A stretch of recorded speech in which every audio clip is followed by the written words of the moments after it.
এই শীতের সিজনে বিশেষ করে বাচ্চাদেরকে এই রেসিপিটি অবশ্যই করে খাওয়াবেন, কারণ ভীষণ পুষ্টিকর একটি রেসিপি আজকে আপনাদের জন্য নিয়ে এসেছি। আশা করি আপনাদের ভালো লাগবে। তো আমি এখানে প্যানে তেল দিয়ে দিলাম, নর্মাল সয়াবিন তেল, আর একটা শুকনো মরিচ আর অল্প একটু জিরে ফোড়ন দিয়ে দিলাম। এখন দিয়ে দিচ্ছি কয়েকটা রসুন কুচি। প্রথমেই রসুন কুচিটা দিলাম, এরপরে দিয়ে দিচ্ছি পেঁয়াজ কুচি। পেঁয়াজ রসুনটা যখন হালকা একটু ব্রাউন কালার আসবে সেই পর্যন্ত আমরা একটু ভেজে নেব।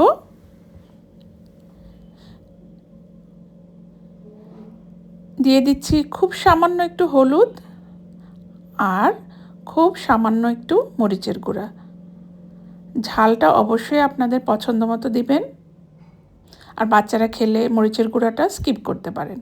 এখন দিয়ে দিচ্ছি কয়েকটা চিংড়ি মাছ। চিংড়ি মাছ তো বাচ্চাদের ভীষণ প্রিয়, ছোট বড় সবার। তো এই রেসিপিতে চিংড়ি মাছটি অ্যাড করলে এত মজাদার হয় এবং বাচ্চারা খুবই পছন্দ করে খাবে। আর দিয়ে দিলাম পরিমাণ মতো লবণ। এখন তেলের সাথে মশলার সাথে চিংড়ি মাছটা কালার আসা পর্যন্ত একটু নেড়ে চেড়ে নিচ্ছি।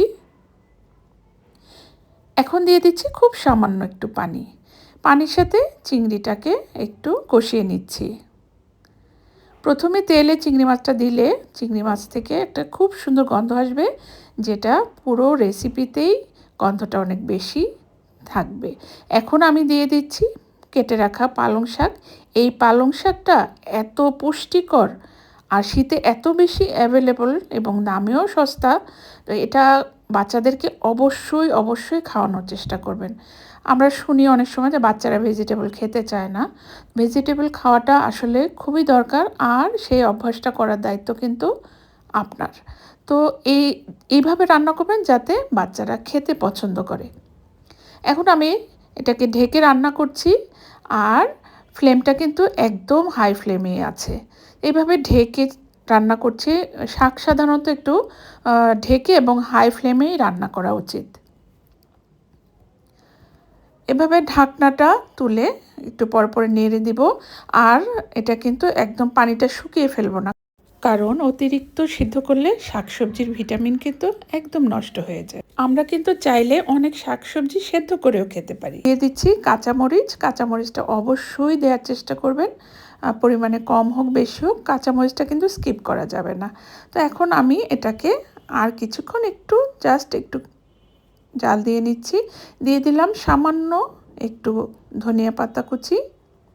ব্যাস, এই কয়েকটা ইনগ্রিডিয়েন্টসে খুব সহজে খুব অল্প সময়ে কিন্তু এই রেসিপিটি হয়ে গেল।